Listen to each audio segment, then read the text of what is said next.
Assalamualaikum warahmatullahi wabarakatuh. Kami dari kelompok 5 yang beranggotakan Nurma Wahyu Lestari, Raihatun Najiah, dan Najwa Dahlia. Kami akan mempresentasikan mata kuliah evaluasi pembelajaran dengan tema reliabilitas. Baik, sebelum kita memulai pembelajaran, kita awali dengan bacaan basmalah. Bismillahirrahmanirrahim. Yang pertama yaitu mengenai beta konsep. Yang pertama, pengertian dan tujuan. Yang kedua yaitu jenis-jenis reliabilitas. Yang ketiga, cara menguji. Keempat, faktor yang mempengaruhi reliabilitas. Untuk beta konsep pertama yaitu mengenai pengertian reliabilitas yang akan disampaikan oleh saya sendiri. Adapun pengertian reliabilitas dari segi bahasa, reliabilitas merupakan terjemahan dari kata reliability yang mempunyai asal kata rely dan ability. Apabila kedua kata tersebut digabungkan, maka akan mengerucut pada pemahaman tentang kemampuan alat ukur untuk dapat dipercaya dan menjadi sandaran pengambilan keputusan. Surya Brata mengatakan bahwa reliabilitas merupakan alat ukur yang menunjuk kepada sejauh mana perbedaan-perbedaan skor perolehan mencerminkan perbedaan atribut yang sebenarnya. Reliabilitas mengarah kepada keakuratan dan ketepatan dari suatu alat ukur dalam suatu prosedur pengukuran. Adapun koefisien reliabilitas mengindikasikan adanya stabilitas skor yang didapatkan oleh individu yang merefleksikan adanya proses reproduksi skor. Jadi skor itu disebut stabil bila skor yang didapatkan pada suatu waktu dan pada waktu yang lain itu hasilnya relatif sama. Maka dapat disimpulkan bahwa reliabilitas itu adalah suatu keajikan suatu tes untuk mengukur atau mengamati sesuatu yang menjadi objek ukur. Dan suatu tes itu dapat dikatakan mempunyai reliabilitas yang tinggi jika tes tersebut dapat memberikan hasil yang tetap sama, yang konsisten, ajak. Nah, hasil pengukuran itu harus tetap sama atau relatif sama lah jika pengukurannya itu diberikan pada subjek yang sama meskipun dilakukan oleh orang yang berbeda, waktu yang berbeda, dan tempat yang berbeda pula. Adapun alat ukur yang reliabilitasnya tinggi itu disebut alat ukur yang reliable. Baik, kita masuk ke subbab yang kedua yaitu tujuan reliabilitas. Uji reliabilitas ini bertujuan untuk menjamin instrumen yang digunakan merupakan sebuah instrumen yang handal, konsistensi, stabil, dan dependabilitas sehingga bila digunakan berkali-kali dapat menghasilkan data yang sama. Jadi tujuan dari reliabilitas ini adalah untuk menunjukkan konsistensi skor-skor yang diberikan oleh scorer satu dengan scorer lainnya. Reliabilitas alat ukur yang juga menunjukkan derajat kekeliruan pengukuran itu tidak dapat ditentukan dengan pasti, melainkan hanya dapat diestimasi. Nah, estimasi reliabilitas alat ukur itu dapat dicapai dengan menggunakan tiga metode. Yang pertama yaitu metode retest atau tes ulang, terus metode pecahan star atau ekuivalen, dan yang ketiga adalah metode split half atau metode konsistensi internal. Untuk penjelasan dan rincian lebih lanjut akan dijelaskan oleh teman saya Mbak Nurma. Kemudian penjelasan selanjutnya yaitu jenis-jenis reliabilitas. Nah, di sini pengertian reliabilitas sudah dijelaskan sebelumnya. Nah, di sini kita akan membahas tentang jenis-jenis atau macam-macam reliabilitas. Nah, di sini ada 3 macam reliabilitas. Yang pertama yaitu reliabilitas tes ulang atau disebut juga dengan retest.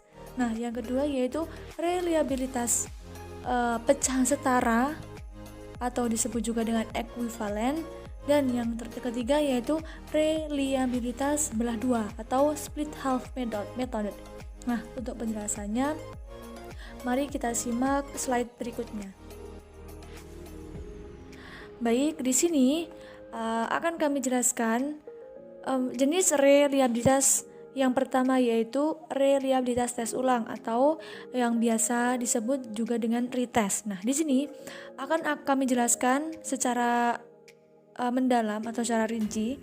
Yang pertama itu konsep reliabilitas tes ulang atau retest. Nah, yang pertama, reliabilitas tes ulang atau pendekatan itu yang dilakukan dengan menyajikan tes 2 kali pada satu kelompok subjek dengan tenggang waktu di antara kedua penyajian tersebut. Jadi gini, tes ini itu dilakukan 2 kali. Kemudian tes ini dilakukan pada satu kelompok atau satu subjek. Kemudian waktu yang berbeda, tapi alat tesnya atau item soalnya sama. Nah, ketika korelasi antara tes pertama dan tes kedua mendekati angka 1, maka hasilnya semakin reliable. Nah, tetapi jika mendekati angka 0, maka tidak reliable. Nah, kemudian konsep yang kedua yaitu asumsi yang menjadi dasar adalah bahwa suatu tes yang reliable tentu akan menghasilkan skor tampak yang relatif sama apabila dikenakan 2 kali waktu yang berbeda. Nah, di sini maksudnya pengukuran terhadap objek atau subjek yang sama sebanyak 2 kali itu harus memberikan hasil yang sama dengan asumsi tidak ada perubahan selama selang waktu antar pengukuran. Nah, di sini maksudnya adalah antara tes 1 dan tes 2 itu minimal hasilnya sama atau bisa juga dihasil atau bisa juga hasilnya lebih. Nah, ada lagi misalnya contohnya X itu ada subjek. Nah, untuk tes pertama hasilnya untuk tes pertama tuh hasilnya 100. Nah, untuk tes kedua hasilnya 110. Nah, terus ini menggunakan alat yang sama. Nah, hubungan antara alat ukur yang pertama dengan alat ukur yang kedua itu disebut koefisien reliabilitas. Nah, perlu digarisbawahi di sini dengan menggunakan alat ukur yang sama, ya. Nah, ketika mendekati angka 1 semakin reliable. Nah, semakin mendekati angka 0 semakin tidak reliable. Nah, untuk selanjutnya yaitu kelemahan reliabilitas tes ulang atau tes retest. Nah, karena adanya prinsip pengulangan tadi atau subjek yang sama, alat tesnya sama, dan juga tes itu berulang, maka ada kelemahan reliabilitas menggunakan tes ulang atau tes retest. Nah, di sini kami menyebutkan ada 3 kelemahan. Nah, yang pertama yaitu perubahan kondisi subjek sejalan dengan berbedanya waktu di antara kedua penyajian tes. Jadi gini, jenjang atau adanya perbedaan waktu antara tes 1 dengan tes pertama dengan tes yang kedua ini memungkinkan adanya perubahan dari diri subjek sehingga memungkinkan adanya pengukuran yang tidak bagus kalau menggunakan retest begitu. Atau bisa juga tidak bagus itu maksudnya tidak bagus di sini maksudnya mungkin karena bosan ya, terus tidak belajar. Terus karena tidak belajar maka hasilnya tidak bagus. Nah, begitu. Untuk yang kelemahan yang poin kedua yaitu adanya efek bawaan, yakni ketika mengerjakan berbeda hasil dengan tes yang dilakukan kedua kalinya.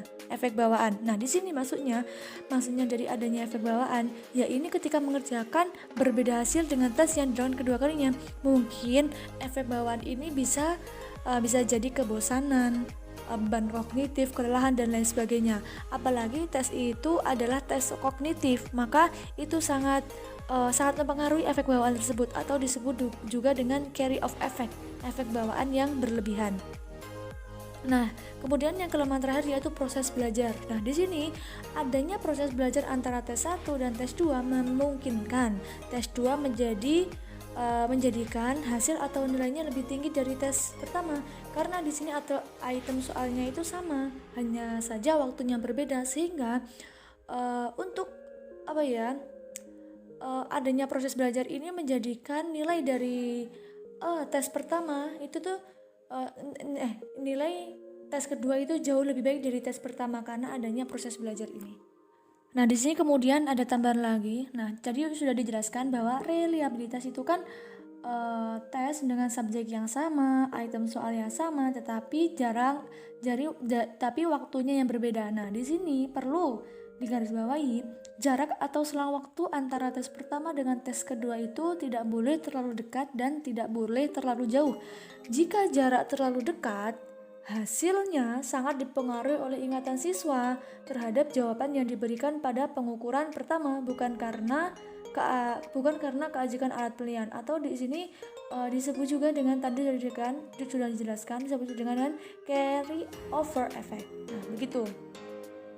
Nah, sebaliknya jika selama waktunya terlalu lama, maka pengetahuan dan pengalaman siswa dapat berubah sehingga mempengaruhi koefisien reliabilitasnya. Tadi sudah dijelaskan, yaitu kebosanan, kelelahan, malas belajar, dan lain sebagainya. Untuk penjelasan poin berikutnya yaitu reliabilitas pecahan setara, atau disebut juga dengan ekuivalen bisa, atau disebut juga dengan paralel juga bisa. Nah, tapi di sini kami akan menyebutkan dengan pecahan setara atau ekuivalen. Nah, di sini konsep-konsepnya dari pecahan setara. Nah, pertama yaitu pendekatan bentuk setara dilakukan dengan memberikan sekaligus dua bentuk teks yang setara satu sama lain kepada kelompok subjek dengan waktu yang sama. Nah, artinya begini, disebut dengan setara atau ekuivalen itu karena kita memberikan dua alat tes yang berbeda. Nah, kita misalkan alat tes A dan alat tes B. Alat tes A itu alat tes pertama dan alat tes kedua itu yang B itu kedua. Jadi ada dua alat tes, tetapi kedua ini harus setara.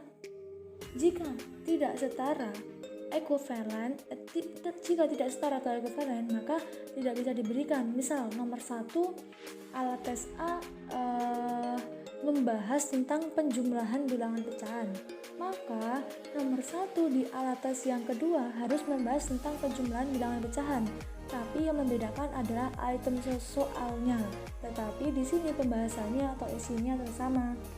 Nah, di sini indikatornya sama, terus kesukaran atau kemudahan soal itu juga harus sama. Umpama kalau kesukaran soalnya itu 70%, nah di tes ke-1 atau di tes kedua harus 70%.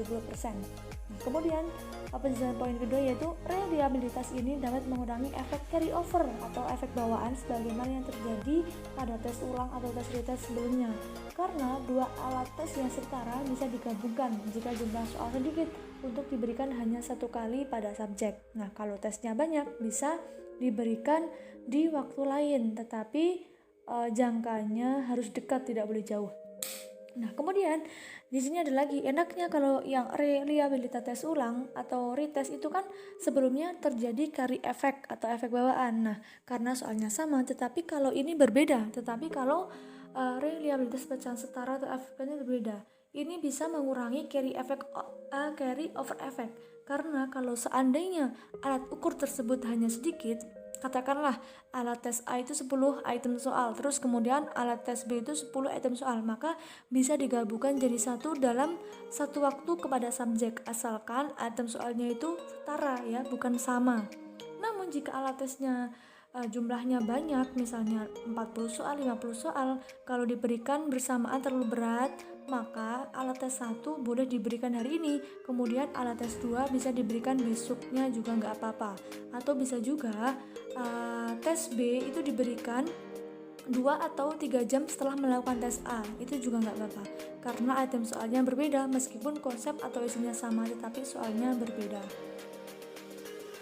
Kemudian sama halnya dengan reliabilitas tes ulang atau retest, di sini juga ada yang pecahan setara atau ekuivalen juga terdapat kelebihan dan kekurangannya. Nah, di sini yang pertama yaitu kelebihan reliabilitas pecahan setara atau ekuivalen. Yang pertama yaitu tidak terkesannya beban berat mengerjakan 2 tes bagi subjek, dan bila urutan nomor item soal gabungan diletakkan sedemikian rupa akan dapat mengurangi efek carry over atau efek bawaan satu bentuk ke bentuk tes yang lainnya. Jadi tidak seperti tes ulang yang pertama kemarin, yang penjelasan sebelumnya. Kemudian yang kedua, apabila penggabungan item soal dari masing-masing tes tidak memungkinkan, maka kedua tes tersebut harus diberikan secara berturut-turut dengan tenggang waktu yang sebentar, seperti beberapa jam kemudian atau hari besoknya. Nah, ini sudah dijelaskan sebelumnya tadi di bagian akhir. Nah, namun di sini ada kelemahan reliabilitas. Nah, kelemahan atau kesulitannya yaitu terletak dalam membuat atau menyusun rangkaian pertanyaan pengujian yang benar-benar mengandung tingkat kesetaraan yang tinggi. Nah, di sini memang menggunakan ekuivalen atau paralel itu sangat berat, sulit, sehingga memang ini tuh pekerjaan orang-orang yang membuat alat ukur. Nah, untuk poin ketiga yaitu reliabilitas belah dua atau split half method.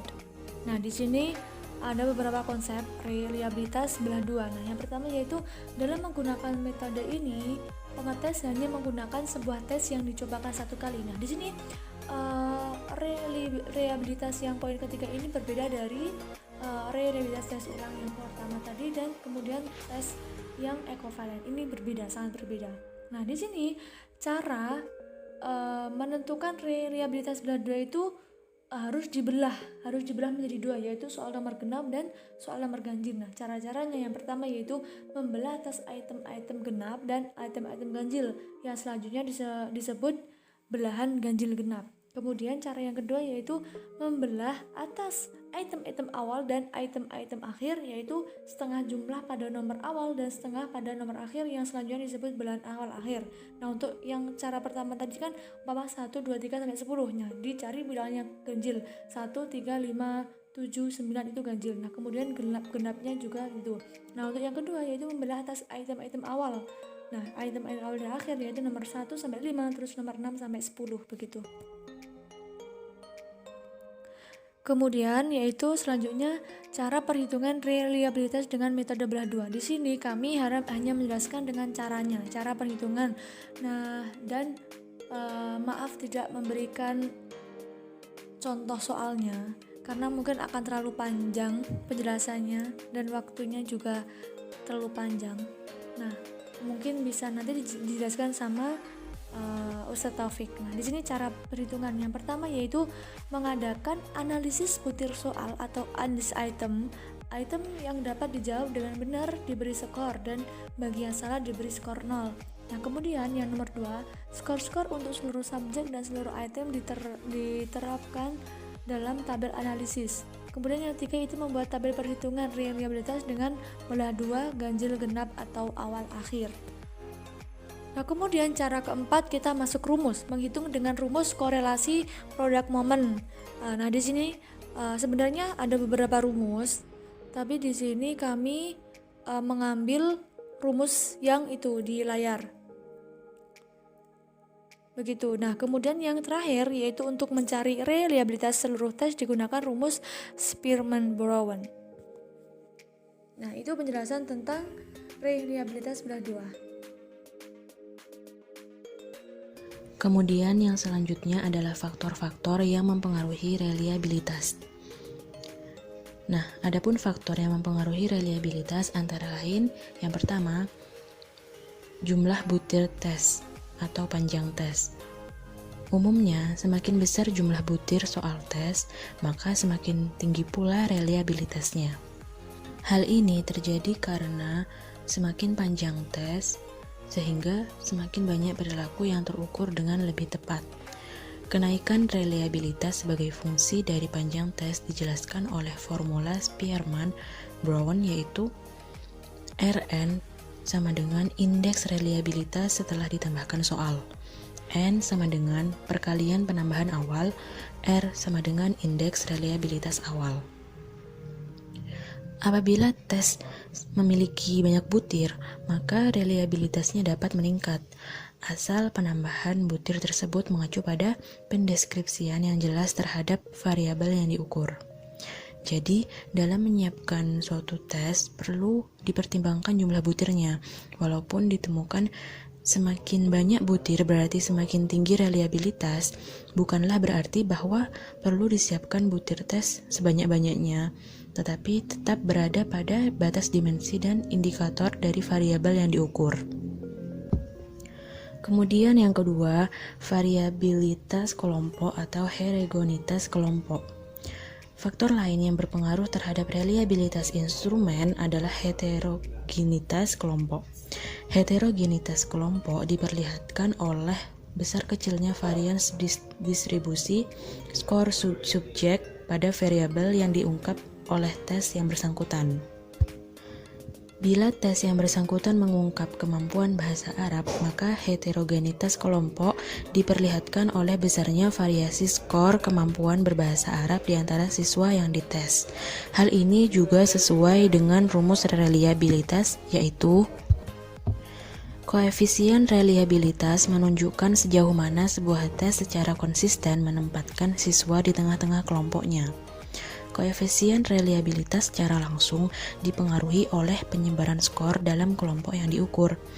Semakin besar penyebaran skor, maka semakin besar pula indeks reliabilitas yang diperoleh. Akan semakin sulit untuk mengukur perbedaan kemampuan siswa dalam kelompok yang homogen daripada dalam kelompok yang heterogen. Variabilitas kelompok ini berimplikasi pada penyebaran skor. Koefisien reliabilitas secara langsung dipengaruhi oleh penyebaran skor dalam kelompok yang diukur. Hal-hal lain menjadi sama, semakin besar penyebaran skor, maka semakin besar pula indeks reliabilitas yang diperoleh. Kemudian yang ketiga adalah objektivitas penskoran. Reliabilitas pemberi skor merujuk kepada keberadaan observer yang berbeda atau kesepakatan pemberi nilai yang mereka berikan pada instrumen yang sama. Semakin tinggi kesepakatan, maka reliabilitas pemberi skor akan semakin tinggi juga. Begitu juga sebaliknya. Sebagian besar tes bakat dan tes prestasi standar mempunyai objektivitas yang tinggi. Butir-butir skor tes objektif seperti pilihan ganda dan skor yang dihasilkan tidak dipengaruhi oleh keputusan dan pendapat pemberi skor. Semakin tinggi tingkat objektivitas, semakin tinggi pula tingkat reliabilitasnya. Yang keempat, metode estimasi reliabilitas. Saat menguji koefisien reliabilitas tes standar, memutuskan metode yang digunakan untuk menentukan besarnya koefisien reliabilitas merupakan hal yang penting. Secara umum, besarnya koefisien reliabilitas berkaitan erat dengan metode yang digunakan untuk estimasi reliabilitas. Yang kelima, level kelompok dan tingkat kesulitan tes. Selain variabilitas dalam kelompok, level kelompok juga mungkin dapat berpengaruh dalam koefisien reliabilitas. Presisi pengukuran dari sebuah tes bisa berhubungan dengan level kemampuan dari orang yang diukur. Bagaimanapun juga, tidak ada aturan yang dapat memformulasikan keadaan hubungan ini. Sifat hubungan ini bergantung pada bagaimana cara tes itu disusun. Untuk mereka yang merasa bahwa tes terlalu sulit, sepertinya mereka akan sering menebak. Akurasinya akan menjadi rendah. Pada keadaan lain, jika tes terlalu mudah untuk kelompok itu, seperti mereka pasti bisa menjawab kebanyakan item dengan benar. Tes tersebut bisa menjadi tidak efektif dalam membedakan dalam anggota kelompok. Hal ini ekuivalen dengan tingkat kesulitan tes. Tes yang sangat mudah atau sangat sulit tidak dapat mengukur perbedaan individu. Kemudian yang terakhir, homogenitas tes. Homogenitas tes juga berpengaruh pada reliabilitas. 100 item tes sejarah kelas X akan menjadi lebih reliabel daripada 100 item tes yang mengukur tes sejarah pada tingkat SMA. Begitu juga pada mata pelajaran lainnya, seperti matematika atau bahasa Arab, yang lebih membutuhkan pengorganisasian yang lebih padat, dengan ketergantungan yang erat pada bukti-bukti, aturan-aturan, kemampuan, dan hasil daripada seperti pada mata pelajaran sejarah. Ini adalah aspek lain dari homogenitas tes yang membuat reliabilitas tes yang tinggi menjadi lebih mudah dicapai pada tes matematika dan bahasa asing dibandingkan pada tes hasil materi pendidikan lainnya. Mungkin cukup sekian materi yang bisa kami sampaikan pada hari ini. Kurang lebihnya kami mohon maaf. Akhirul kalam. Wassalamualaikum warahmatullahi wabarakatuh.